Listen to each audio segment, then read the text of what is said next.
Hey, Garth. Padraic, how are you? I'm great. How are you? I can see you now. Awesome. Yeah, that's looking good. Let me let's see. I gotta turn off my phone. So that doesn't surprise us.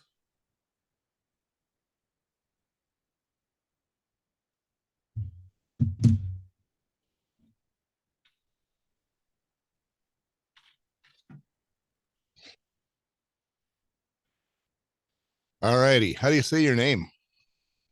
It's pronounced Porrick, like Pawrick. Uh-huh. Um, the D is kind of silent. Um, but basically Porrick is the Gaelic for Patrick. Um, my mother didn't really have a choice with me born on St. Patrick's Day. So it's Gaelic. I just bumped my camera, so now I gotta reset my camera. Help me with this and let me know when Yeah, I no, you're looking good now, actually. Yeah. Yeah. Yeah, yeah, that looks about right. Yeah, you're pretty well centered there. Padraic then. Yes, sir. Yeah, wow. There's a lot of places we could go on that. And what's your last name? So my last name is Walsh, a little easier. Walsh. Does that mean you're Welch? Not Welsh, but I have a feeling through the years it would have come from Wales, Uh-huh. but not anything that I can trace back to. Yeah, I'm from primarily from near there. Oh, what's the name of that area? Lancaster, England. All right. Okay. Yeah. Yeah. Yeah. Yeah, and I've not been there. That's a place that I'd like to go before I kick over dead. Yeah. But that's a cool way you did your background. Yeah. It's just a little. I tell you what. I'm outside. I'm kind of stealing somebody's Wi-Fi. Uh-huh. I'm on a bit of a road trip. I'm in northern Maine right now in a place called Moosehead Lake, Uh-huh. and I'm kind of sitting outside the what do they call it again? Kind of like a bar restaurant, really. But the place that I'm in, it's like all cabins and everything right along a lake. Right. And I figured then if I blurred out the background, it might be a little easier to concentrate. Were you able to do that with your phone? Yeah, yeah, yeah. It's just a setting on Zoom. If you see on Zoom on the home page where the camera is, and then there's Mhm. a little arrow, and then the arrow, then you push up and it says blur background. Then I can take it off, Oh, that is very cool. and then you can put it back on. You can choose virtual backgrounds and stuff like that. Virtual backgrounds will probably work better for you now with the blue curtain behind you. Hmm. Usually when I do virtual backgrounds, I'd have a green screen behind me. Yeah. So it kind of works out all Yeah. right. But yeah, no, the blurred one is all right, you know? I've done virtual backgrounds where it was a church meeting and I put Hawaiian coconut tree scenes behind me. And they were like, "We all want to be Garth." I said, "No." They're all wondering if you're on vacation while you're doing your work. That's right. Yeah. So where are you based right now, Garth? I'm out of Utah. Oh, out of Utah. Okay. I Yeah. was in Utah a couple of years. I was in like 2018. I was up at Powder Mountain. Uh-huh. Yeah. Um, Park City area. nice, nice. Yeah, Yeah, it's beautiful out there.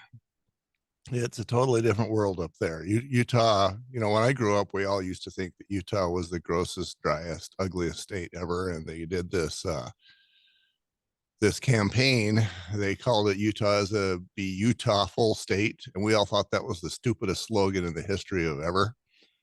And so they quickly shut that down. But now I get older, same place, and it's like, I live right near a lake. The views are insane. And Yeah.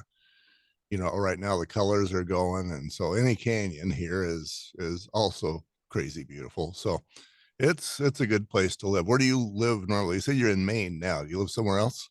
So yeah, so I'm up at Moosehead Lake, Maine right now. I live in Buffalo, New York. Uh-huh. That's my base. But I practice law in Minnesota. Um, so I'm licensed in Minnesota, live in New York.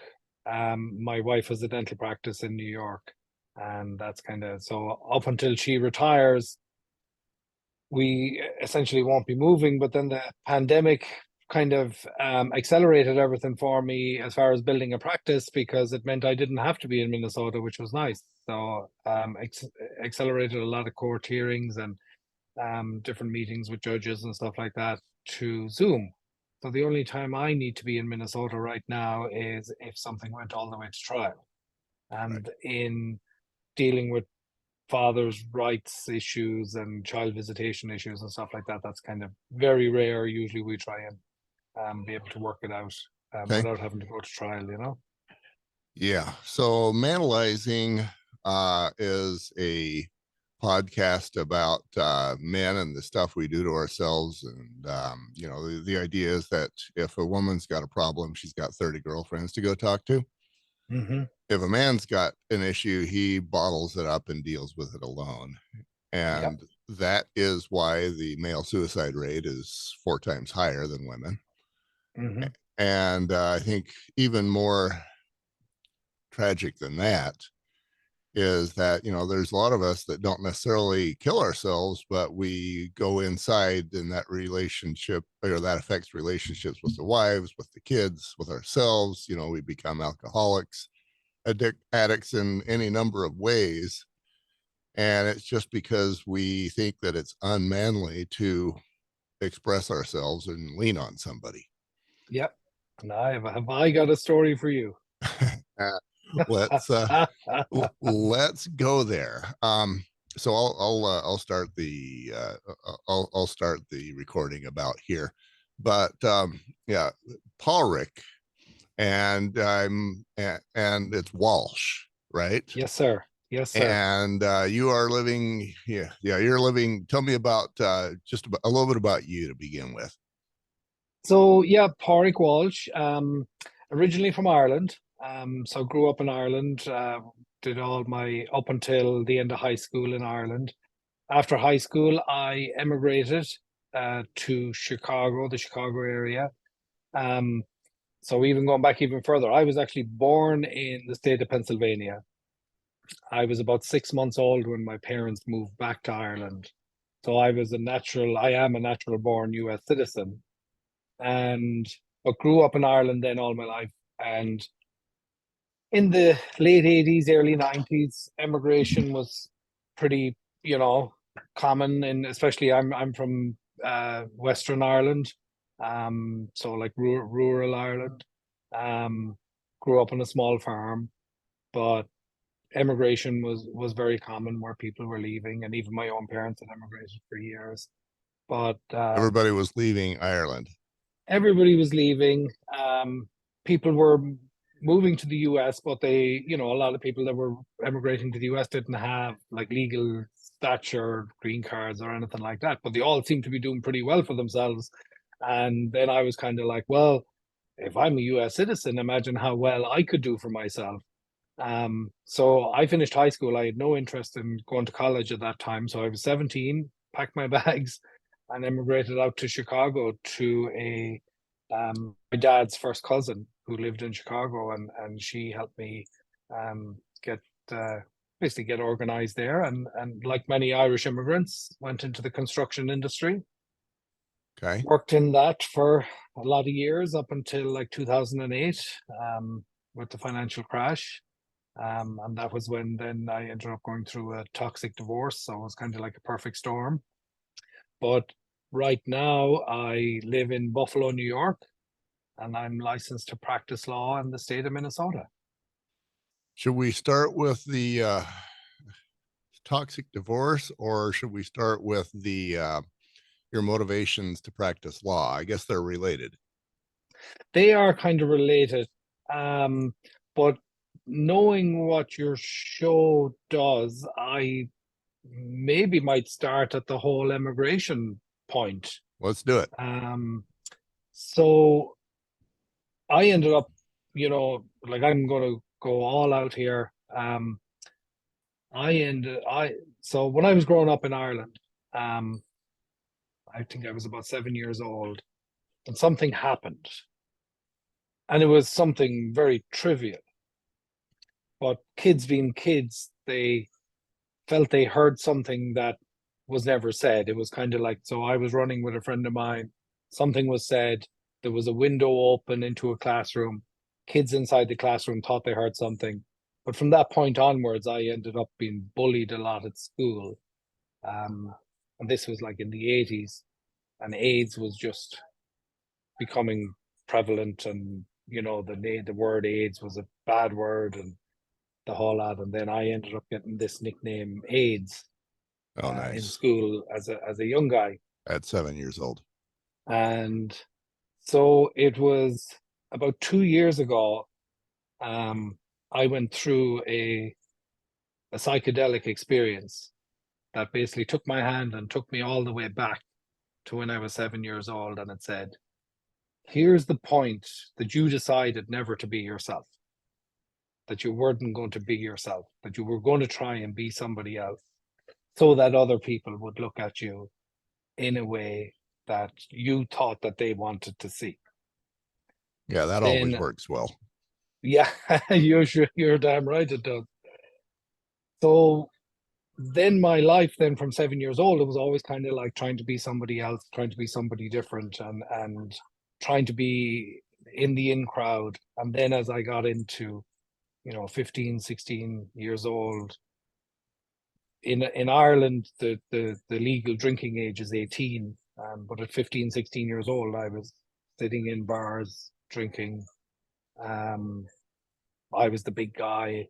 I'll show you. You're going to like me because I'm the cool guy. I'm the cool kid on the block. But then at 17, when I finished high school, and around, probably around 13, 14 as well, I ended up losing interest in school. And basically, I just continued because I had promised my mother I would finish high school. But then at 17, then as soon as I had the opportunity, I'd finished high school, I'd done the final exams in Ireland, boom, I was out of there. And that was part of this not trying to be somebody else. I'll show you, you'll want to hang around with me because I'm going to be successful in the US. And when I come home, I'm going to be a bit of a rock star. So that was um, a big part of emigration. And then I worked then construction then after emigrating, and but drinking did become a big part of my life. Um, it wasn't the chasing the alcohol; it was to be in a bar, to be somebody else, to be the center of attention. And so I'd be the first one in, and I'd be the last one to leave. Um, and that then basically transferred then into my relationships with girls, with friends, with my parents. You played the role And of the comedian and entertainer so that people would like you and want to be around you. And it doesn't matter if that wasn't authentic to you. yes, sir. It satisfied your PTSD. Yes, sir. And then in 2005, so I was dating this girl then from about 2003, a real nice girl. Do you know what I mean? Um, but I think it was a power struggle. I wanted to be in charge. It was kind of like, I'll do what I want to do, but you won't do unless you okay anything with me. We had some good times, we had some bad times. 2005, then our son was born. Um, but I still continued on. I still had to be the life of the party and going out and not coming home. I was still working, I was functioning, but going out all the time. And then finally that kind of wore off. 2006, then we got married. So our son was born in 05, but 2006, then we got married. Um, but then by 2007, my now ex-wife, she basically had enough of my antics and filed for divorce. But then the You divorce then turned very toxic. Yeah, At least I believe it turned very toxic. I think there was, I is it, don't hold any, do you know what I mean? I think, look at my ex-wife. Yes, I deserved, she had enough, yeah, and that was good enough. But I think when you, I had never been in court before and anything like that, and then just to see it was like, oh wow, it was a whole other world. isn't it interesting? And I think it's admirable that because all of us, myself included, we do divorces and we all want to blame the other person. Um, but I don't know if you've read or heard of extreme ownership. It's a book that I am, that has shaped my life a lot. But basically, if you don't own a problem, you can't fix it. Yeah, And to me, you basically just owned the problem. There was a divorce and you just said it was my fault. So now you can fix it. And isn't it ironic that you were chasing being loved so hard that the one person who you wanted to love you the most had to get rid of you? yeah, that's basically the bottom line of it. Yeah, Yeah. yeah, that's rugged, dude. Kids? So one son. Um, so when we went through our divorce, as I say, it turned very toxic, but there was never no issues during the divorce with visiting with my son or spending time. Now he was only about 2 years old at the time, but then it was after the divorce was finalized because there was kind of like a perfect storm going on. Like we had a nice house that we had bought, and my ex had moved back in with her parents in Chicago, but then the financial crash was coming on. The company I had worked for was having issues. I was having issues. There was just so much going on. And then I ended up out of work. And in the line of work that I was in, there was really nothing going on at the time. Um, so it was hard to nail down another job. And then the house was, well, we need to sell the house because that was basically going underwater. There was a mortgage that had to be paid. So we ended up having to short sale the house. And then people think, oh, you sell real estate, you make some money on it. But we ended up making zero. So what we ended up doing was losing our entire down payment that we'd put on the house. But we got enough back to cover the note on the bank. But basically, then there was zero left Zero left. to Yeah, distribute in the finalization of the divorce. So basically, the only thing my ex-wife got was a child and a car, wow. and that was it. There was nothing else. That's better than a lot of guys did. I'm a home inspector. At least I was for the last 30 years. And I survived 2008, and pretty much every home for that whole year and the year after was a short sale. And a Mm-hmm. short sale basically means it's worth X, but you can only sell it for X minus some number of thousands of dollars. Uh-huh. So the bank usually took it in the shorts. Um, and yeah, the seller ended up usually getting no money at all, Yeah. if that, and then having their credit rating trashed. So yeah, and 2008, 2009, there wasn't a lot of homes being sold, and I wasn't doing a lot of home inspections on homes that weren't being sold. So Mm-hmm. I was right there with you. It was a rugged time, but what I'm hearing then is as you drink probably more than the present day you would advise you to do, you had a less than awesome relationship with the wife, probably a less than awesome relationship with your kids. Your job was trash. It was Mm-hmm. gone. Yeah. Um, that's a hole. How did you deal with that? Well, then throw into the mix and all that. Then in like 1997, I ended up going through this near-death experience. Uh huh. Um, so that was another interesting.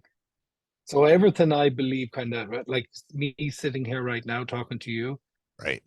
everything I believe built one on top of the other, one on top of the other. And You want to so talk before about my that? marriage, Go ahead. oh yeah, so before my marriage and before I even met my now ex-wife, In 1997, it was up in the state of Wisconsin, where family friends, were visiting from Ireland, and we were in Wisconsin touring around. Um, and then it was a nice day, and myself and one of the guys, we ended up walking into a river just to see how deep it gets. Oh And dear. the water was up to our hips, but he was like one step ahead of me.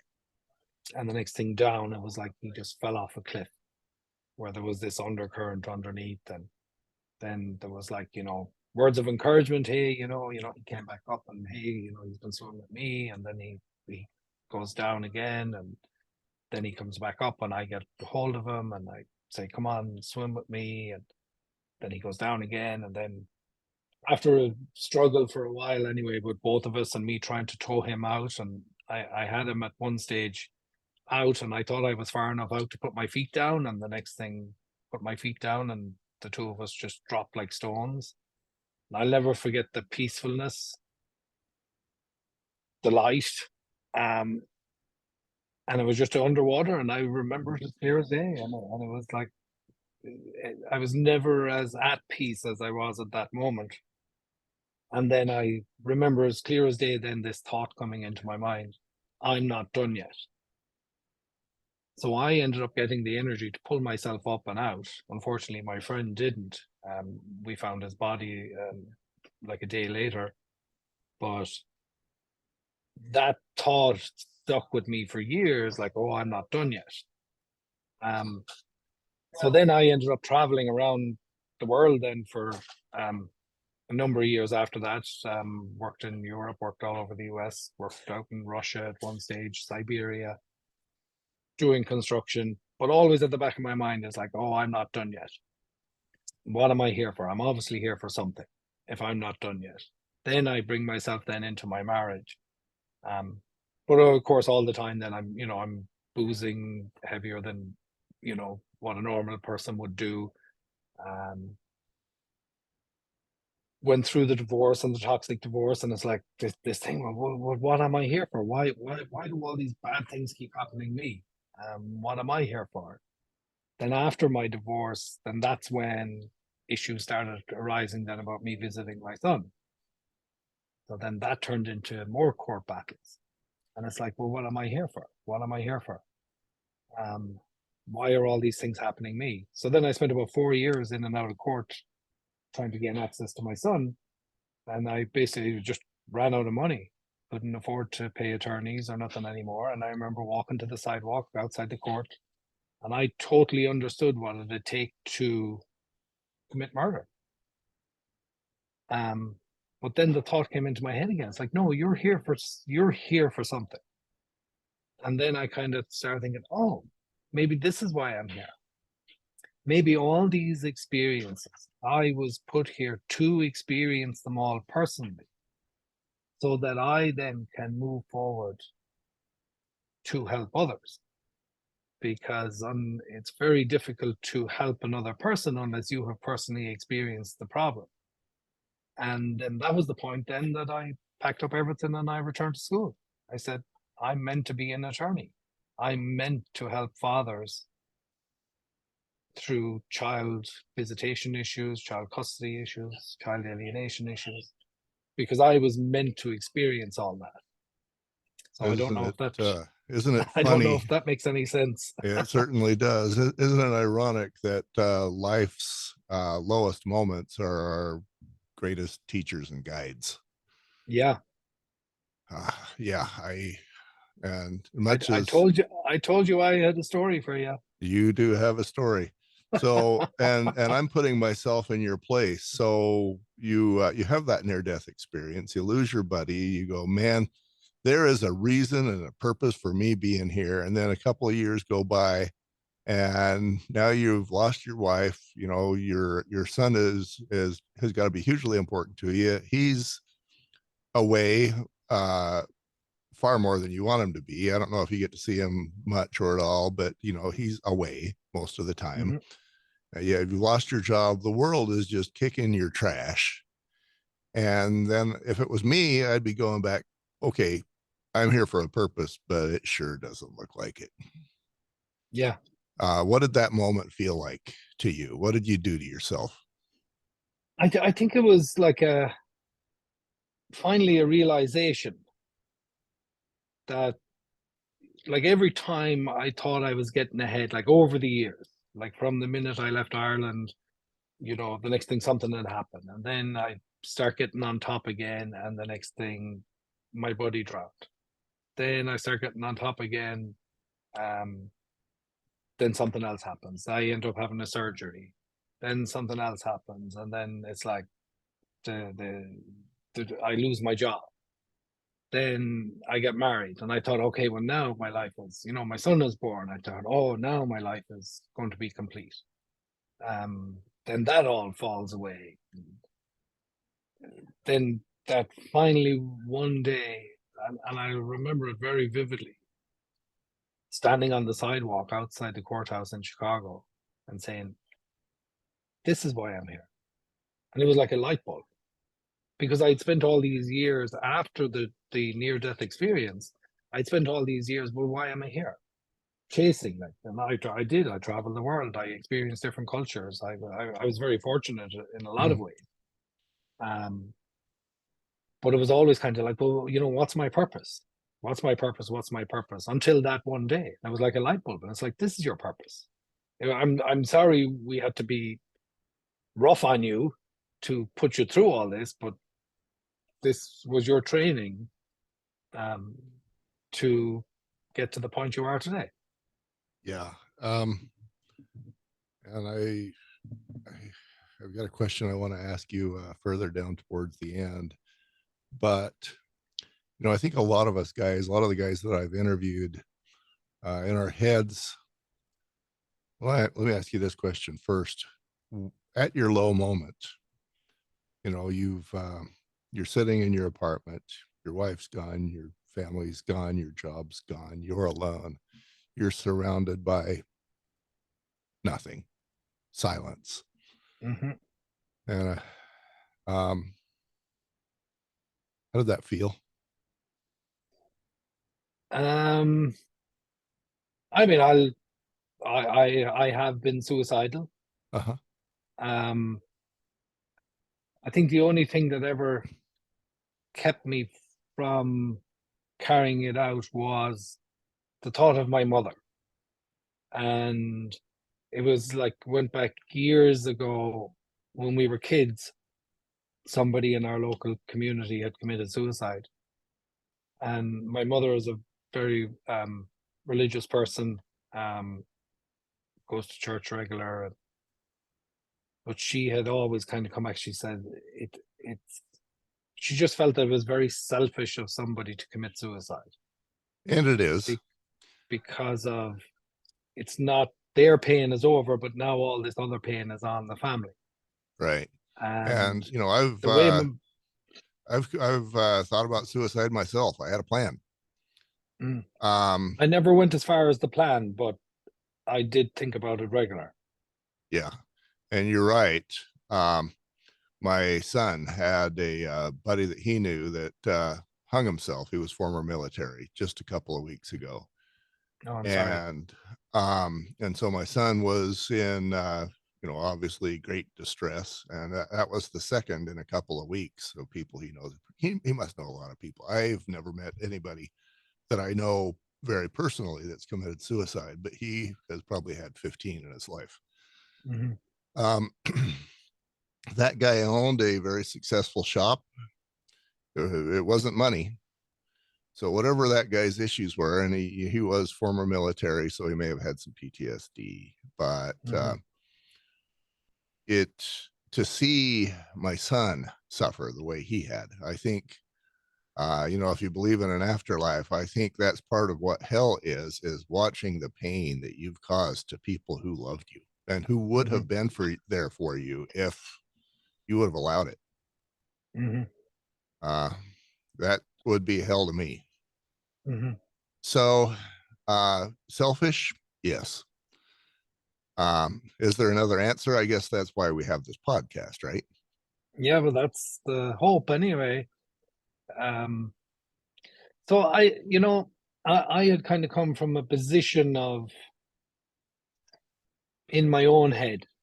And it was like, oh, I was brought up in an Irish Catholic family, and I have siblings who are in successful marriages, and then here I am with this divorce, and Right. divorce is frowned upon in the Catholic Church, and then it's like, well, I can't talk to my parents because, well, I'm the black sheep now, Uh-huh. and and knowing full well now today, all it was pick up the phone.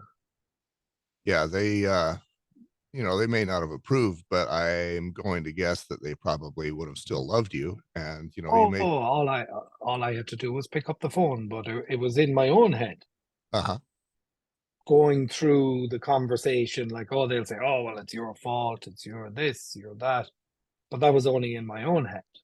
right. When in reality, all it was a matter of picking up the phone. And that Um, makes you very much the same as every other man on the planet. yeah. Uh, when it was divorce time for me, I, last person I wanted to talk to was my parents, because I Mm-hmm. had some blame. We all do, whether we admit it or not. And I had a couple of good friends, but they weren't that good. One of them is somebody that I'd grown up with all my life, but at this point, he lives 2,000 miles away, and I haven't seen him for 5 years. Mm-hmm. The other one, um, he he told me this story. I'd forgotten it, but he told me that I went to him. He was working in a glass shop, and he was the owner and employee and chimney sweep there in the glass shop. And I just showed up randomly, started talking to him about relationships and divorce. And he was installing glass, he was answering phones, and then I was third place. Mm-hmm. And so the way he told me the story is I was there for a few minutes, and then I could see that I wasn't going to be able to get any sort of a meaningful conversation out of him. So I left.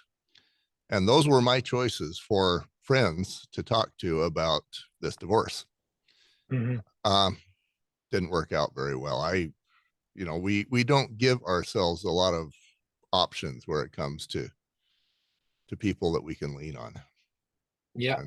and that's our fault. Oh, I think you're 100% right there, Gareth. Um, and that's so I'm in the process now, you know what I mean, of building a law practice to work with dads. My mission, and I believe it's a mission. Uh-huh. It's the divorce is kind of like, hey, your relationship is broken down. Your divorce is splitting of material things. But when the children are start to be involved, that's when I like to get involved. But building into my law practice is not a traditional law practice. It's building in that, hey, you can text me, you can call me. And I'm also working with the world renowned mindset trainer who is building what he calls a vitamin dose, that somebody signs up with me as a client, they will get this automated email every morning. And basically, it's a 5 to 7 minute meditation. Um, the coach I'm working with, his name is Jesse Elder. He's based out of Austin, Texas, but he works with people all around the world. But Jesse has had some experience with child alienation, but with stepchildren, not with bloodline. Um, but he's totally on board. He's like, these fathers are feeling lost already because of the divorce, and then you start taking their children away, you end up in a very, very dark place. And that's, I believe, where my experience comes in, as far as, hey, I know that dark place, and here are some tools that I wish were available to me. And that's what I'm trying to do, no more than what you're trying to do with the podcast, is just trying to help one another Right. um, get through the dark time. Yeah, to me, my darkest time was that moment of silence. I was used to having kids bouncing around and being loud and laughing and making messes and Mm-hmm. all of that. And then I go to a basement apartment where the silence just destroyed me. Yeah. And for me, that felt like the world telling me that I sucked and failed at life. That family wasn't my thing, and jobs wasn't my thing, life wasn't my thing. And yeah, it was a very dark and hard place. And I mentioned in some of the other podcasts that the highlight of my day was listening to the family above eat dinner Hmm. in the evening, because then I heard chairs rattling, I heard muted conversations, I had heard kids making noise. That was my Hmm. highlight. Yeah. And yeah, it was a dark time. Still, knowing how things turned out, I would do it again. Hmm. How about you? What there's been plenty of hard in your life. Uh, if you were a supreme being and you were planning out Parik's life, would you plan out the life that you have experienced thus far for a particular goal that you have in mind? In other words, was it worth it? Sitting here today, I would say yes, because I have experienced so much more in life, good and bad, Uh-huh. than most people will experience in 3 lifetimes. And I'm sitting here today at 45 years old, and touch wood, I have a lot more laps around the sun to do. Yes, you do. But I have, so it was a conversation. So I have a brother who still lives back in Ireland, beautiful family, and I have nieces and nephews, and they're fantastic. And I always looked up to my brother, because this was even before I got married. I was traveling the world. I was, stay in a place for 3 months, and then I'd move to a whole other continent, and I'd 3 months, and I'd move to a whole other country. Um, and my brother was in Ireland, and he was building a very successful business for himself. Um, had settled. And every now and again, my mods say to me, "Well, why can't you be like your brother? Just settle down and blah blah blah." And I always, in my own mind, I always looked up to him and said, "Yeah, maybe why can't I be like him? Why can't I?" Until about 3 years ago, I was back visiting my family in Ireland, and my brother says to me, he said, "Oh, he said, have you ever met my friend Jerry?" And I said, "No, I've never met him." "Oh, come with me. I want you to meet my friend Jerry." "Jerry, have you ever met my brother Padraic?" "No, I haven't." "This is Padraic. This man has traveled to more places in the world than we'll ever dream of." And then that kind of flipped everything around. It's like, well, I'm here looking up at him, but yet he was there looking up at me, kind of saying, "Well, I wish I could just travel like him." And so the experiences that I have had, yeah, I don't think I would. Yeah, there's a few of them I wouldn't mind not lasting as long. Uh-huh. Um, but yeah, um, and talking it out now, even with you, and we've only met, even just talking it out is kind of like, yeah, I've had a pretty radical trip Oh yeah. Yeah, so I far. And a lot of people, the majority of people, will not experience what I have experienced in 3 lifetimes. So I kind of, I look at myself as very fortunate right now. well, what I'm hearing is your mom saying the same thing that happened to you when you were 7. And Mm, we're everybody on the planet is guilty of that. When you hmm. were 7, you were like, why can't I be more like some imagined ghost of a something? Yeah. And so then you had to become fake to try and guess what that something was so that you could try and be it. And then here comes your mom later on. She does the same thing. Why can't you be more like X? Yeah. And wouldn't it be nice if the question we were asking ourselves is, why can't I be more like me? Why can't I find out who I am and then be that person? And that's, you've hit the nail right on the head. It's like, me is good enough. And what I've learned over the last number of years is like, I was built perfect. So I just have to be. I actually read a little article the other day, and it was kind of like about money, but um, this very successful writer was invited to a party. Um, Somebody met the writer at the party and said, "Oh, this party is being hosted by X. This person made more money today than you have made your entire life." And the writer turns back and he says, "Yes, maybe, but I have something that X will never have." What's that? Enough.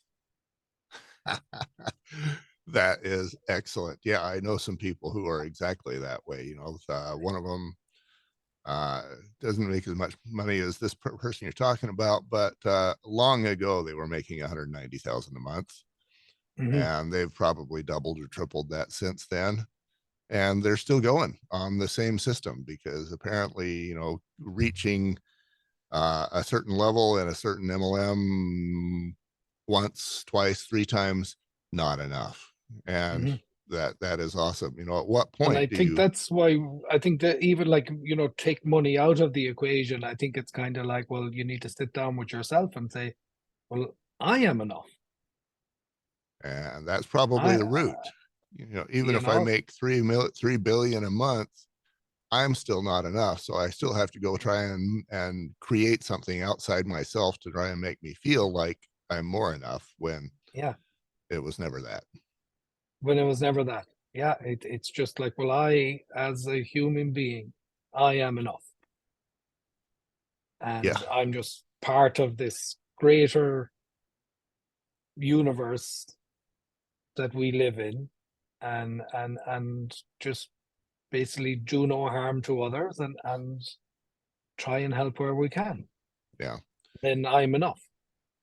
One of the things that has worked me for a number of years, and it doesn't haunt me and push me like it used to, but beginning about 2008, we brought that date up. For me, it was, what is greatness? And what is greatness for me, and what do I need to do to find my own greatness?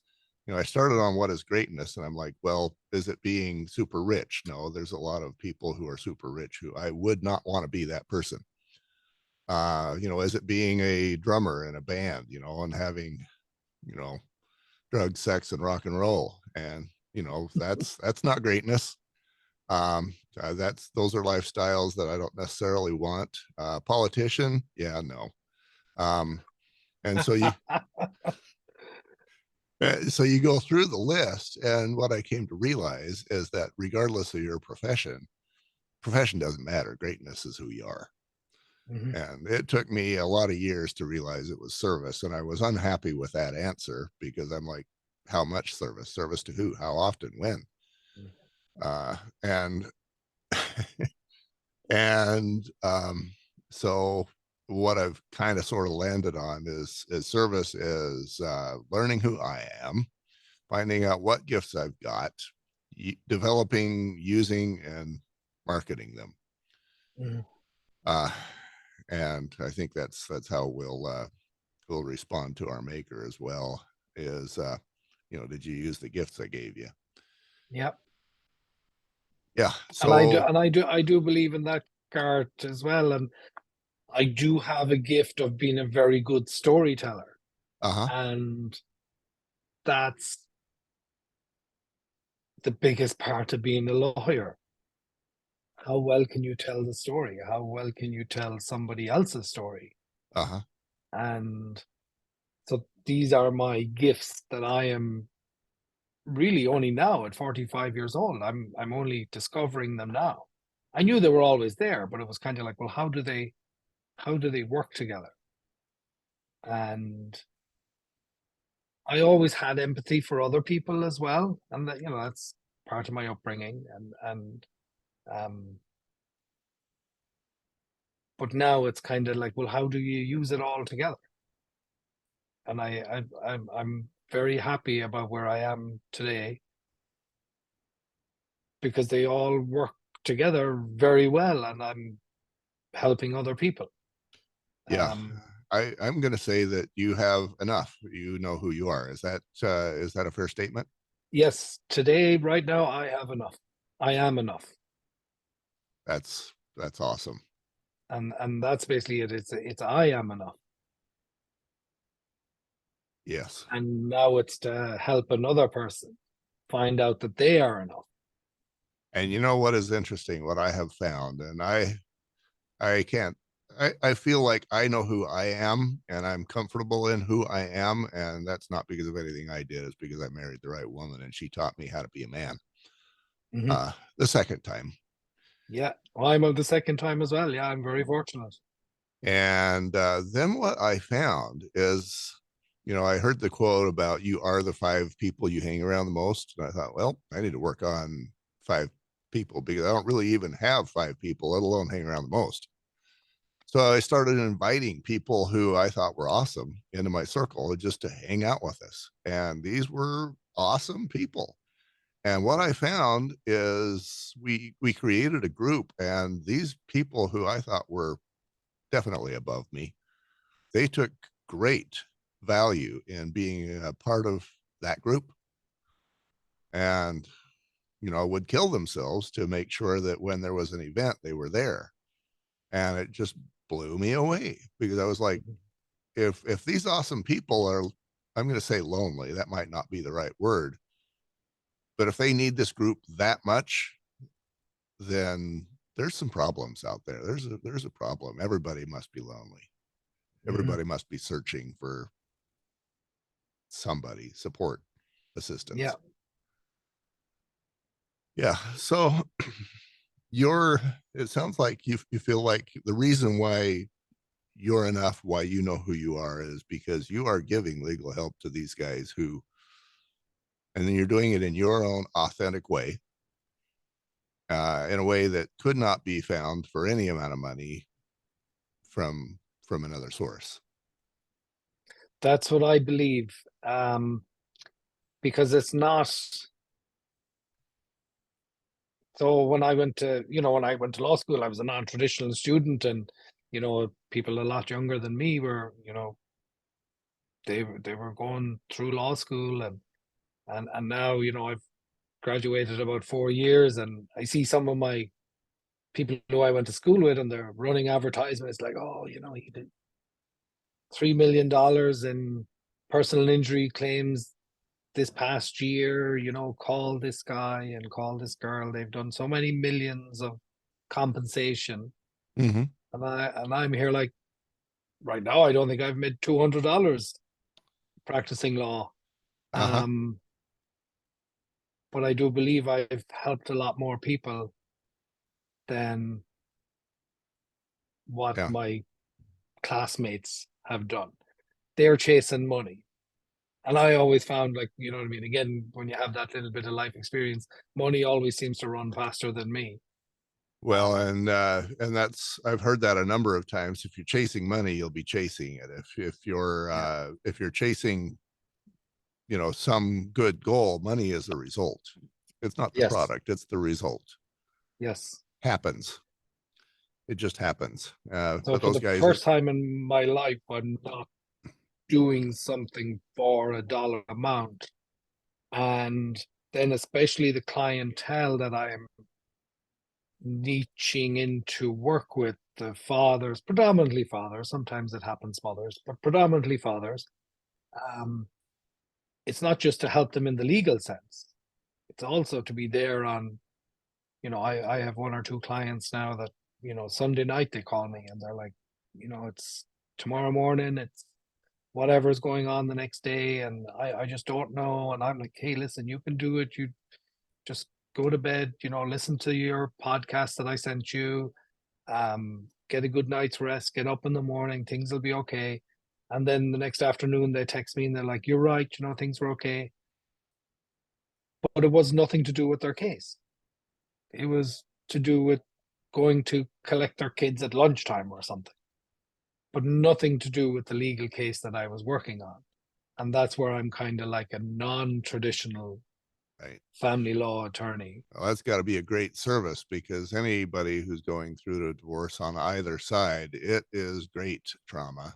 And like I say, us guys, especially, we got nobody. So we Yeah. rely on the gifts and talents that we don't have to get ourselves through. And often that gift and talent that we rely on the most is going to be Jack Daniels.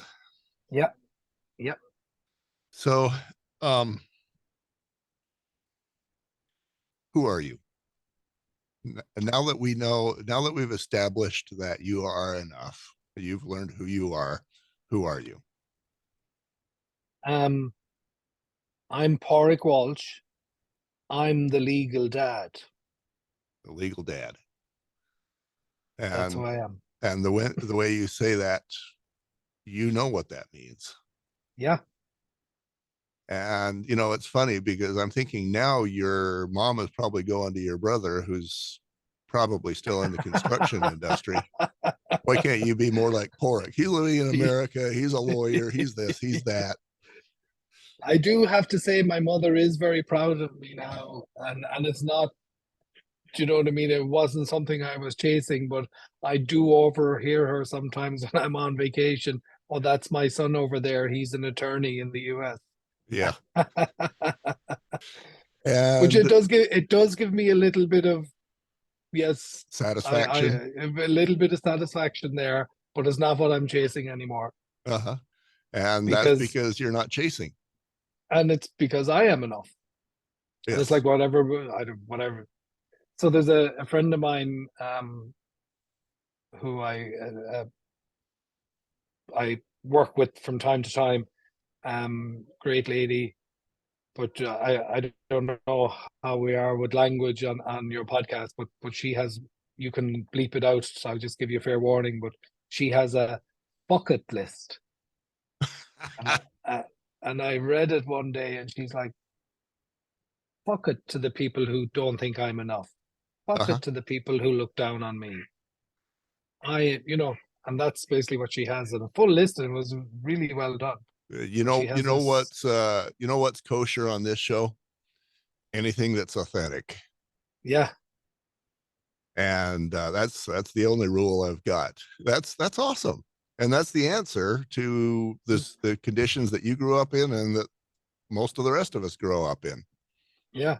So I don't go out there now trying to impress anybody else.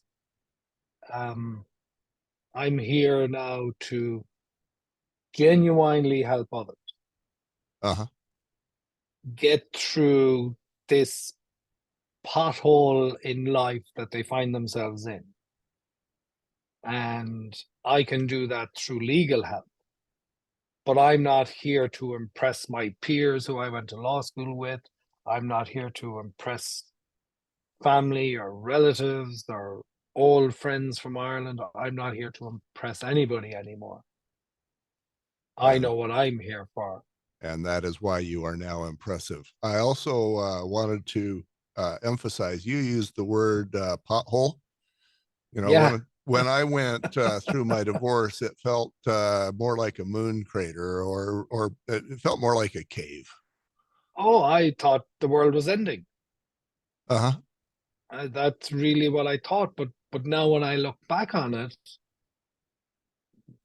really, what was it when you look at the grand scale of life? It was just a bump in the road. And it was a pothole. Yeah. Yeah. I think there's a lot of guys who are going to be listening to this podcast who, are And at I that hope so. low moment in their life, and Yeah. they're going to go, oh yeah, this feels like a cave, and a cave full of bats and bat crap, but Yeah. it's really just a pothole. But something that has really helped me out, Garrett, is a book called The Power of Now.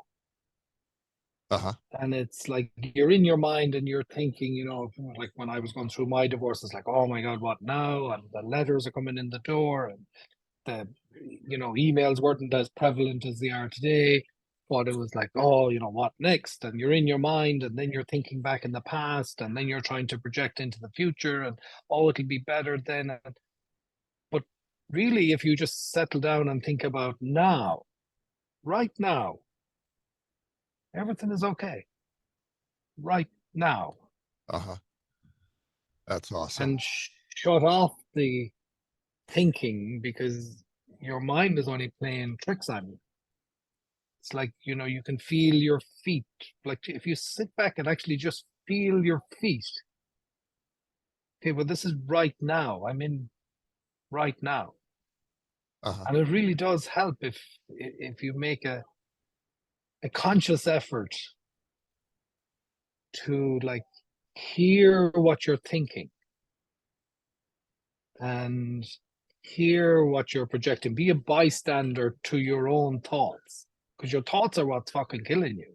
Oh yeah. And but if you can learn to be a bystander, it's an amazing read. The Power of Now.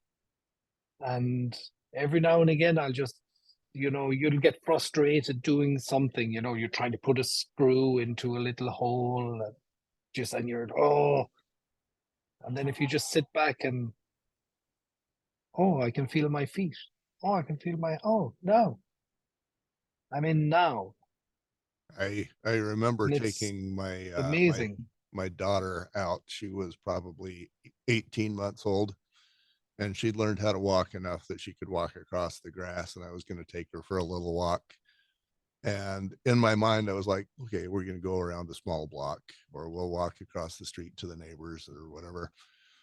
She took 10 minutes getting across the front lawn because Mhm. she'd see a stick, she'd see a Yeah. bug, she'd see a flower, and she would want to stop and examine every one of those. And at first, it just irritated me. And then I'm like, why don't I see those things anymore? Yeah. And it's Yeah. kind of like, wow, good for her that she was so interested in what's around her. Uh-huh. It's like, wow, the world is an amazing place when you sit back. Because I think over the years too, and this is basically in most societies, when you're born as a child, it's like you have this 360-degree view of the world. Everything is so new to you. The flowers in front of you, the trees, the leaves, the changing the colors. It's all like, wow, how this whole thing works. Uh-huh. But then over time, we get like, oh, you're not allowed to do this. You're not allowed to do that. Don't touch the stove. Why don't you Then you be go more into like, school, and then well, you should be more like your brother, or you should be more like this one, or how come your grades aren't and then you end up getting these blinkers on, uh-huh, and then you forget about, wow, it's amazing how the trees can change color like they do, how they're preparing to go to sleep for the winter by sucking the nutrients from the leaves back down into their core, into you their actually now. you And that's segued into a story that came to mind that I was wondering if it was even going to be relevant, but thanks for the segue. So I was in um, Hawaii, Turtle Bay, North Shore, Oahu.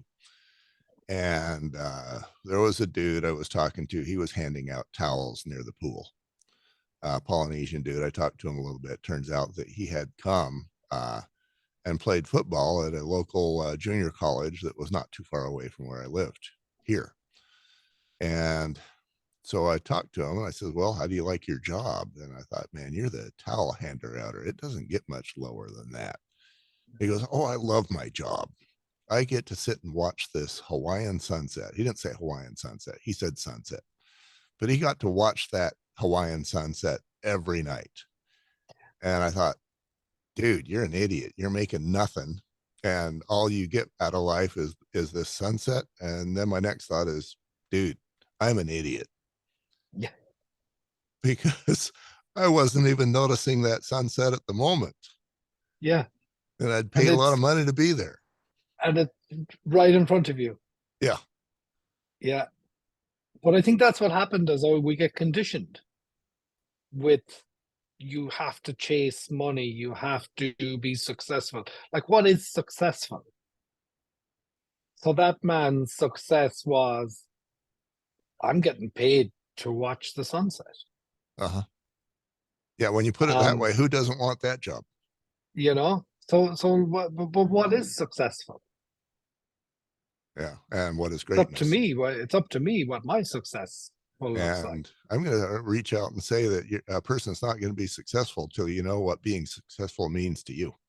Yeah, That's probably why you got people making, hundreds of thousands of dollars per month, and they're still searching and reaching. yeah. So so kind of a story. Um, so I'm a person who I see everybody for who they are. It don't matter if you're the person, the janitor, or you're the CEO. I'm gonna treat any person the same, the way I'd like to be treated. But I was at a wedding one time, and it was at one of these fancy private clubs, and that wouldn't be my scene. But I'm sitting down, of course, being the Irish guy in the room. People are, oh, my family are from Ireland, and they're from this, and oh, my great grandfather.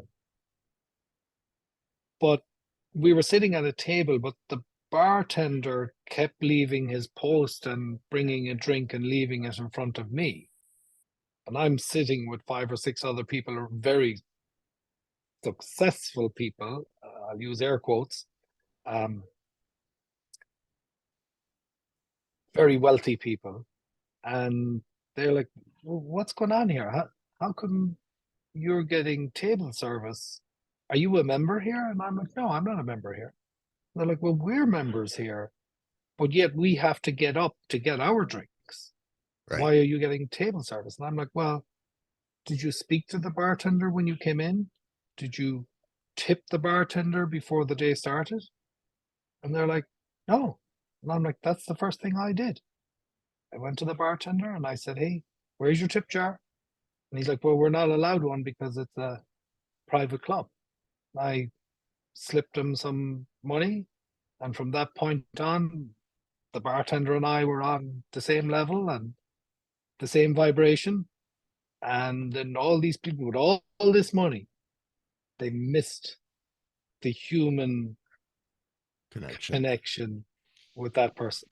So, your lowest moment, you said that there was a moment where you considered suicide. I'm going to guess that was probably your lowest moment, and we haven't really elaborated on what that moment looked like. Um, Briefly tell me about that moment, and then we'll go somewhere with it. It was, let's say, maybe 2011. It was the day, it was Thanksgiving Day.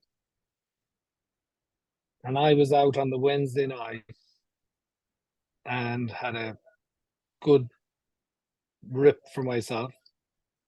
And then I got home and got into bed.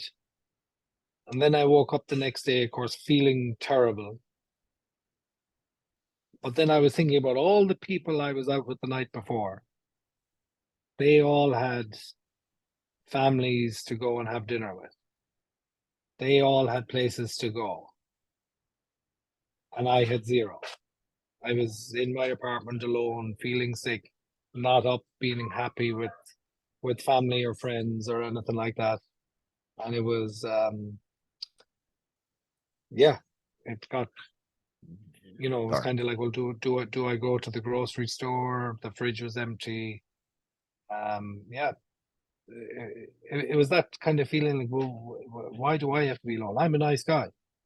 Uh-huh. Why do I have to be alone?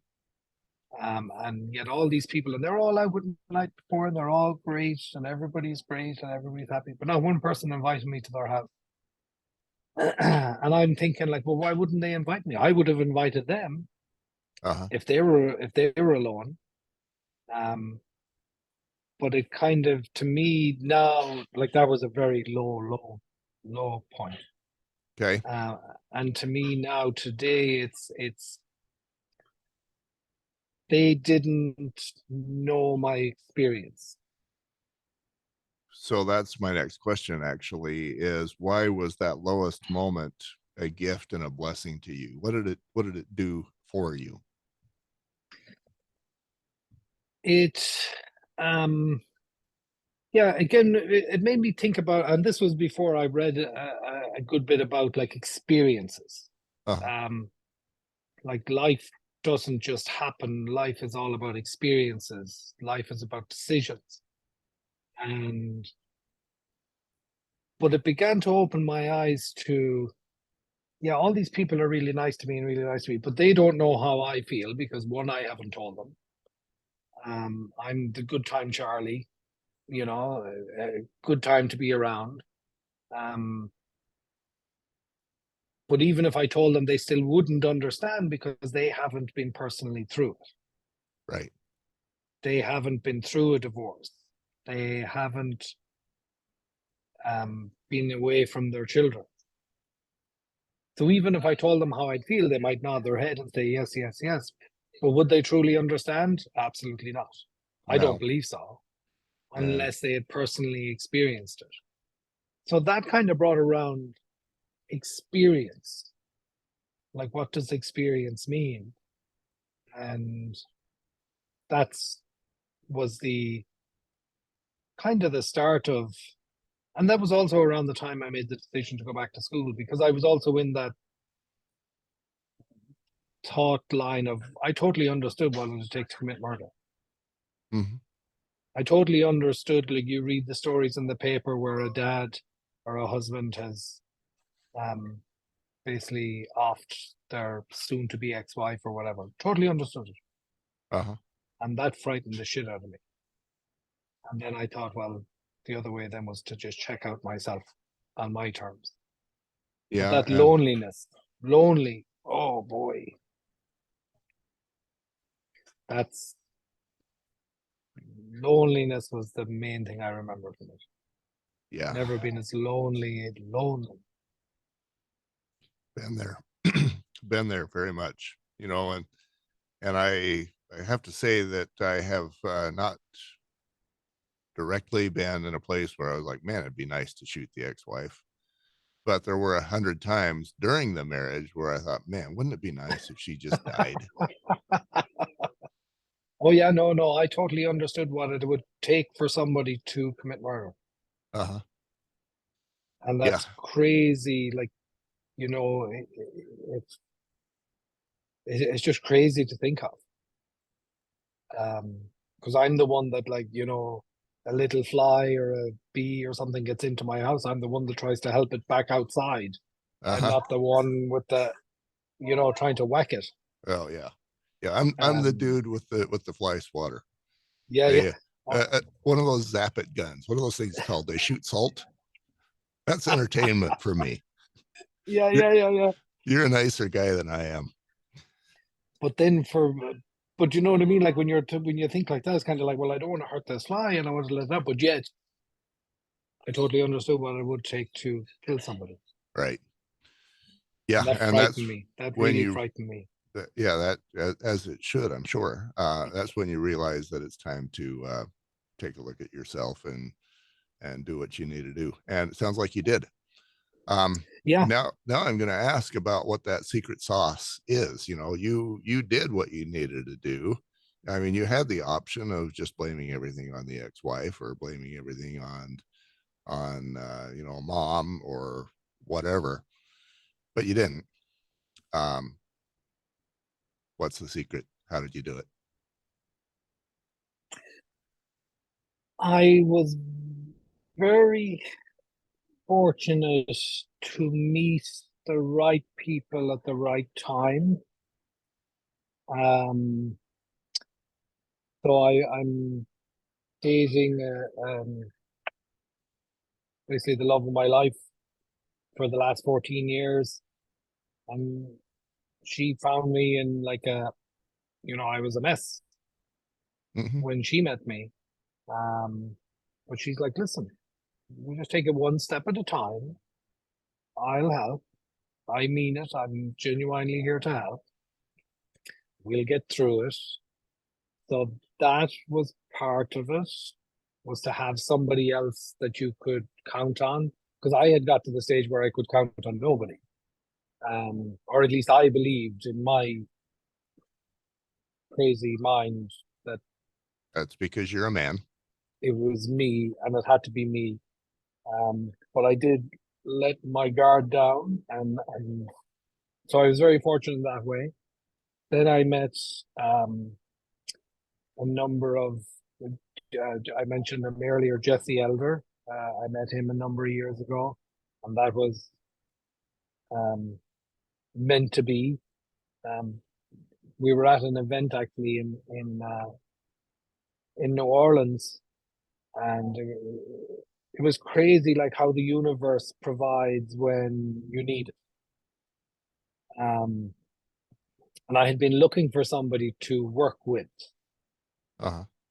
personally, as far as like mindset and to help me grow myself. And I was in a restaurant, and basically there was a lot of people around, and there was one empty seat beside me, and this man just comes and stands beside me, and he says, "Hi, excuse me, is there anybody using this seat beside you?" And I'm like, "No. Do you mind if I join you?" I'm like, "No, please do." And this man sits down, and we start talking, and then I asked him, I said, "Well, what do you do?" And he goes, "Well, I help people through difficult situations, and I help." He said, "I'm kind of like a mindset coach." And When the I'm student is ready, the teacher appears. and I'm like, "Dude, you're exactly who I've been looking for." Right.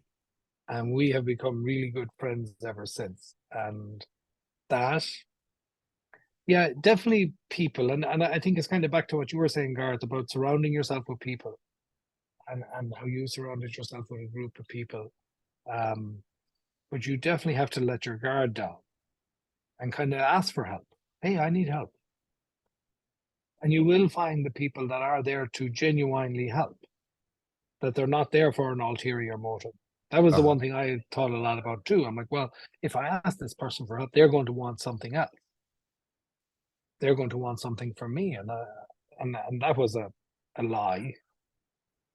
Right. Where once you genuinely ask for help, Yeah. um, and then, as I mentioned at the top of the show, about 2 years ago, so alcohol was a big part of my life and ruined a lot of relationships in my life. I wouldn't class myself as an alcoholic. I was more of a good time Charlie. I loved being in the company. I loved being around people, loved being in the bar. But if I'm at home, there was never no alcohol in my house. I wouldn't drink when I come home from work. I wouldn't do anything like that. But it was Friday evening, Saturday afternoon. Boy, I loved it. Um, but I started asking myself questions about, well, why is this? I had a great fucking time. Uh-huh. Don't get me wrong. But it was kind of like, well, why am I the one? I would end up going through three shifts of people, if that makes any sense. So basically, there'd be a group of people that would go to a bar at like 2 in the afternoon on a Saturday, and they would stay till 5. So I would be there at 2 and I'd stay till 5. But then another group of people would come in at 5 and they'd stay till 8. But then all of a sudden I'm there from 5 to 8 with this other group. And then the next group would come in at about 8, 8:30, and they would stay on till midnight. And I'd be there with them. And then I'd be there with the barman until he closed. And I always wondered, well, how come I can't go home? Why, these people come in, they have 2 or 3 drinks and they leave and they go home. So I started looking for, and then I'm fortunate enough to have worked with Jesse and stuff. But I ended up doing a psychedelic experience. And that was the most amazing, eye-opening thing that I ever went through. And I had had a drink and no need for a drink or anything like that. since April 7th, 2022.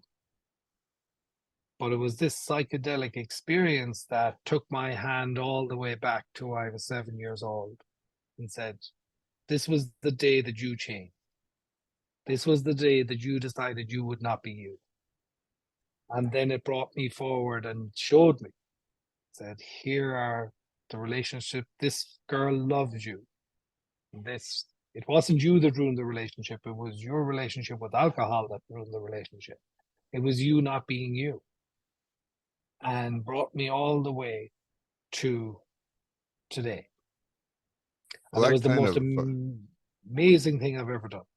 kind of addresses the last question I have for you, which is that now you've got I'm setting you up in a DeLorean, and you get to go back to any point in time in your life and talk to a younger version of you and give that dude advice.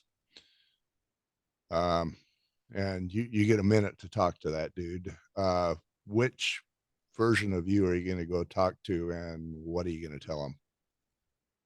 I would go back to my 17-year-old self, August 24th, 1994. That was the day I boarded a plane from Ireland to the US. I would have gone back to probably August 20th, and I would talk to that 17-year-old me and say, hey, this is not you. You're just trying to impress other people. This is why you're emigrating. You're leaving your family, you're leaving everything you know behind. To do what? To try and prove to others that you can do it. But what are you doing? You're doing yourself more harm than good. So why don't you settle down and stay with your family and find the real you again, and then explain about this is what happened when you were 7 that you basically blocked out. But you Right. find the real you at 17, stay in Ireland for another few years, get a little bit more life experience under your belt. And then, if you want to emigrate in your own time, but don't be rushing out trying to prove something to other people. Yeah, what I'm hearing is if you know who you are, and who you are requires that you emigrate to Chicago, then great. If you're doing it to Yes, try and prove something to somebody, then not great. Uh, yes. And that's exactly what I did, was I was trying to prove to other people. Um, and yeah, I think the key to all that is learning first who you are. mhm. And that is hard to do when you're 17. Shoot, it's hard to do when you're 71, but it's even harder when you're 17. Yeah. So Well, you don't listen either, you think that life is this thing, and I just see it now with younger kids, 17, 18, 19 years old, who you know, I'm involved in sporting a youth sports organization in Buffalo, and kids are like, oh, well, I'm going to college, and well, why do you want to go to college? Well, my mom wants me to go, or my dad wants me to go, my parents want me to go. And which college do they want you to go to? Oh, they want me to go to X college, and they want me to study this. And they're like, well, what do you want? Oh, really? I'd love to go to carpentry school and become a carpenter. Okay, well, why don't you do that? I was talking to another person just a couple of weeks ago, and this girl was 20 something years old, had maybe 21 or 22, and she'd finished high school, but has now been working since high school. And she's like, yeah, I just don't know what I want to do yet. But my parents are supportive of me. And I'm like, that's fantastic. that really And is. she goes, really? She said, a lot of people kind of say, oh, well, you should do this or you should do that. And I'm like, no, you find, look at it. I was 40 years old before I found out what I wanted to do. Yeah. Um, so Well, I think it's fantastic. that makes you a lucky man that there was an age where you found out what you wanted to do. Yeah. And Or again, back to like just on the next, and it was all about experiences. I have to bring not me to where I am. I've not asked this of you're about my 15th interview, give or take. I've not asked this of any of the other guys, but one of the solutions, and I worked hard to arrive at this solution. We talk about how men, we don't give ourselves anybody to go to. And so because of that, one of the manalizing solutions is to create communities where men can talk to each other. Mhm. And I I think it would be very interesting for the guys who are going through a divorce or not to have you as the leader of one of those groups where they can go in, and you've been there and done that, and you know the legals, and maybe you can help them. And it's funny how you say that, Garth. My vision is to build an online community where fathers who are going through divorce or issues getting access to their children or anything like that can come together and say, oh, I'm not the only one going through this. There are other people going through this. I'm not the only one And who's alone at Thanksgiving and wondering why nobody's yeah, thinking of me. and that's what I want to do is build that online platform where they can come in and just meet other fathers who are going through a similar situation, maybe in a different moment in time. But I do believe if we did build this community, that people will come to people who are further along, who have got over their problem and are now moving on with a new life, would always come back to help the man who is just entering and to but it's just about community because that my loneliness was crazy and the loneliness was it frightened the shit out of me, and that's where I now moving forward I'm trying to put things into place so that others don't have to experience what I experienced. I genuinely thought I was the only one going through child alienation issues. Mm-hmm. Nobody else was going through it in the entire world, Except for me too. Yeah.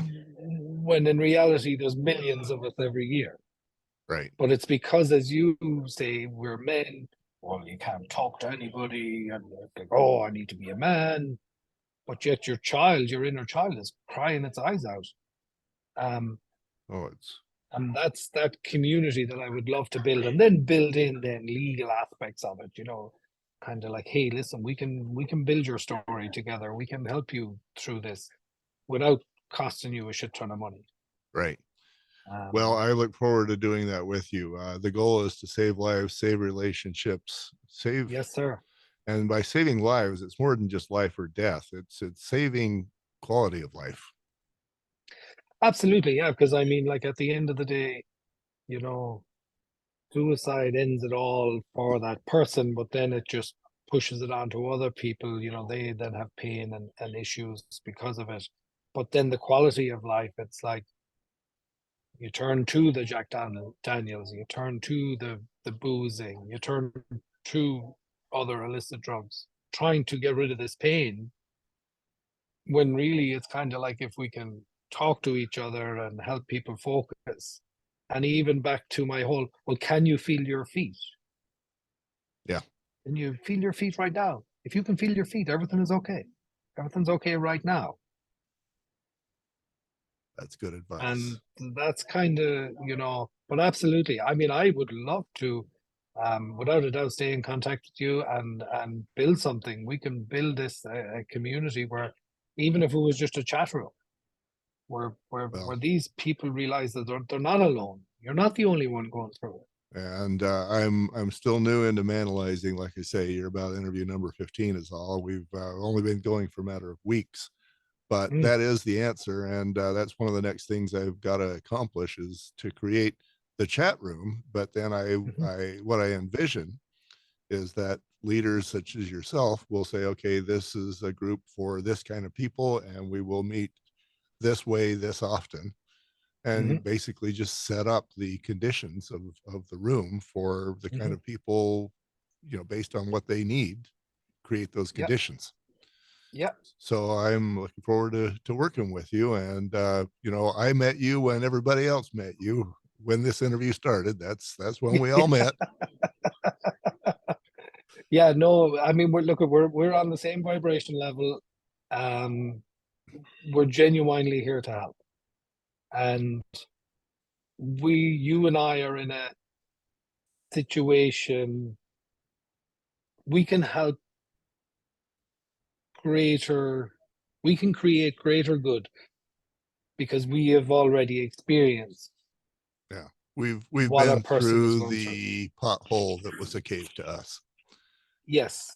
Yes. And we got out the other side, but now it's a mission to say it's just to reach back now and kind of say, look, we'll help you through it. And that's the mission. It's not about not about anything else really, and help people through different, you can go to somebody who's a PhD in psychology, but unless they've been through it, Hmm. all they're doing is reading off textbooks. And Yeah. I believe experience, Well, I keep bringing up the word experience. there's no credibility quite like having been there and done that. Yeah, Ulrich, absolutely. thank you. Garth, my pleasure, an honor. Um, I do look forward to speaking with you further. And I'll cut it off there. Sounds like a plan. So the next process is I will upload this to one of my YouTube channels where one of my employees goes through and she gets the cuts and highlights for me, sends that back to me. I do the cuts and highlights. Then I will send the video to another YouTube channel where it's kind of permanent storage with the highlights, and we'll have a number of them in this interview.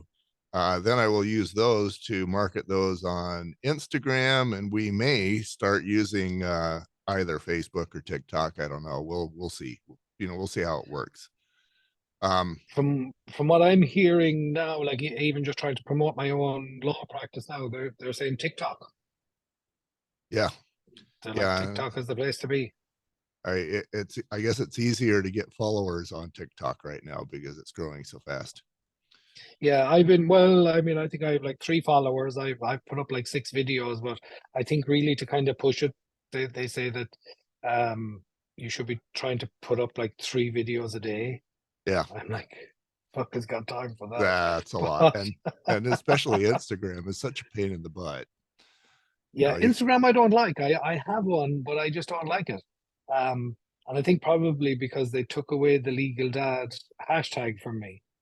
what? Um, yeah, and so I'd set up an Instagram account, the legal dad or at the legal dad, whatever. And the next thing they Uh-huh. tell me I'm breaking community rules, and then you can't get in touch with anybody at Instagram. And then I'm like, you know what? Screw you guys. Yeah. But everything I have, except for Instagram, I think Instagram is P Walsh Esquire or something. Um, but everything else I have is at the legal dad. TikTok, Facebook. Um, I now and again I'll write some articles on Medium. So that's like at the Uh-huh. legal dad, and my website is the legal dad. My so everything like my brand is going the legal dad. Right. Well, yeah, I see you leading as many of these groups as you want. Um, you know, and obviously somebody in California is not probably not going to be able to use you for their own lawyer. Maybe they can. I don't know. Well, what I'm also doing is building. So if somebody went decided to represent themselves, Hmm. then I can work with them Oh, interesting. for that lead because I'm not representing you, so it doesn't matter. You're representing yourself, but I can prepare you and train you Oh, with interesting. your brief, with your legal argument, with your whole thing. And then that's where Jesse Elder then comes in because he wants to provide training to that person who's representing themselves, mindset training, that you don't freak out in front of the court. Because Right. what happened to me was in my situation when I was fighting for my kid, it was, oh, Your Honor, he's nothing but an alcoholic. Your Honor, he's nothing but this. Your Honor. then I was like, who the fuck are you? Shut the fuck up. Uh-huh. You're a liar. And then the judge is like, oh, nothing I can do here. See you all in 90 days.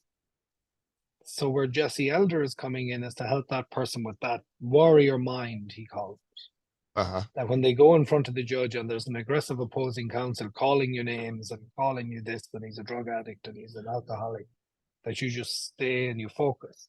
And then when it's your turn to speak, Your Honor, here's the law. Here's how the law is applied. My case is very similar to this because of this, this, and this. Uh-huh. The judge can't toss you out because you're speaking the judge's language. But that's Interesting. where Yeah, I some think you some can. councils are some councils are very aggressive in because they just want you to blow up. They Uh-huh. want you to sit in that stereotype. You know, they Nice. want you to fit in there. It's like, well, Your Honor, he's an abusive husband. Watch this, Your Honor.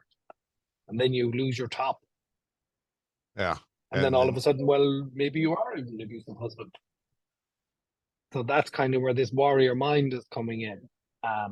But yes, we can work with people who are representing themselves, where okay. we Yeah, can that could be basically very be that helpful. be So that backup for them, and it'd be a and lot cheaper than hiring like a law firm. so much cheaper. Um, So what's but to give you an insight into where I am, then I've got to build up a social media following that's large so that I can direct them to these communities, which I mhm. haven't yet built, but that needs to happen like yesterday. Yeah, Um, yeah, I expected my programmer to have that done this week, among some other things that didn't happen. But then once those are done, or once those are up, then you're going to go in and you're going to say, all right, I'm the leader of this group, which does this. mhm. And then other people going in to see what communities are available can select those. Yeah, And that may be, I wished it happened a month ago, but it didn't. And so hopefully we can have that kind of thing going and coming weeks, months, and years. yeah, I would like to have, I mean, ideally, I'd like to have 100,000 people in 10,000 communities, hmm but yeah. we're definitely not there. But Well, every journey starts with a first step. yeah, well, that's where we are. Because a year ago, I spent like 100K on some fucking guy down in Texas or whatever to build out what I was talking about, the online communities and stuff like that. And basically, all the guy did was took 100,000 of my money and did nothing. So I'm going to end up in a legal battle with him eventually. But then I said, okay, well, now I just build a non-traditional law practice because the idea was that I was building was it was a non-profit for specifically for parents who were representing themselves, that they Uh, would have that legal resources plus the mindset training plus the community. But then the guy took all my money and did nothing. So then I said, okay, well, I still need to help people. So I'm building this traditional law practice based in Minnesota. Um, Again, thankfully, most stuff can be done online, so I can still travel and enjoy myself basically while helping people. I'm not tied to an office. that's awesome. But then I'm also doing some work with Anthony Cancel. He's based out of New Jersey. He has a Facebook group called Pro Say Dad, Uh-huh. um, where basically he's not an attorney, but basically he went through issues gaining his access to his kids a number of years ago, and he ended up representing himself, and he won. Or at least now he has access to his kids, and he doesn't have any issues. And but he's like basically the same as us. It's like, well, now let's go back and help others. So he created this group, Pro Say Dad, and he's like, this is like, well, let's help. Okay, well, here's what I learned from my case. Hopefully this can help somebody else. But he's doing a really great job. He's working now with Westlaw, which is an online legal research tool, which is pretty expensive to pay a monthly premium for. But he got free access to it where dads are allowed so many dads a month or whatever. It's kind of like manning a ship. So like 8 dads go in and it's their week to be on Westlaw where they can research their own case, but then other dads can email in their questions, and then these dads have to do the research for them. So it's basically them all helping each other. But Anthony he's really expanding, and we just talked the other day. He's we're going to have a conversation Monday. He's going to probably build a non-profit around it. That it'll help him with more, getting a bit more money behind it and growing it even further. But he'd be another one that he'd be great for your podcast, actually. Would you give him my information? And I'll connect both of you guys on Facebook message. yeah, that'd be So awesome. I will. Yeah, no, Anthony is fantastic. And I'll actually be talking to him on Monday. So what I'll do is I'll run it by him Monday when I'm talking to him, and then I'll connect both of you on Facebook. You're the On man. Facebook Messenger. Yeah, Thank no, you. Anthony is great. He's going down the same route as both of us. Yeah. And, Well, and the more of us that can join together, because now I can use tools that Anthony has instead of building my own ones. I can use tools that he has already built to still, somebody is doing pro se stuff. Here's some legal advice. Well, it's not legal advice, but it's kind of like, here's what you need. It's advice. Yeah. So, but yeah, no, there's a great, but Anthony is right now, as far as dads representing themselves in a court of law, Anthony is probably the leader of the pack. That is very cool. And then what you're doing still ties in with what he's doing. Right. And what I'm doing ties in what you're doing and what he's doing. And then what he's doing ties in with what you're doing. So we're all linked, and we all have our strengths. And yeah, I think this would be great. But yeah, Anthony is definitely somebody I'm going to connect you with. Well, I'm looking forward to that. And thank you for your time in the interview and the vulnerability and, all of that. Hey, listen, it's been absolutely my pleasure. And apologies, I wasn't able to get it done on Tuesday with you. Well, I kind of have actually it worked out better because I had a big day on Tuesday and I would have been worn out. So right, okay. This is better. So,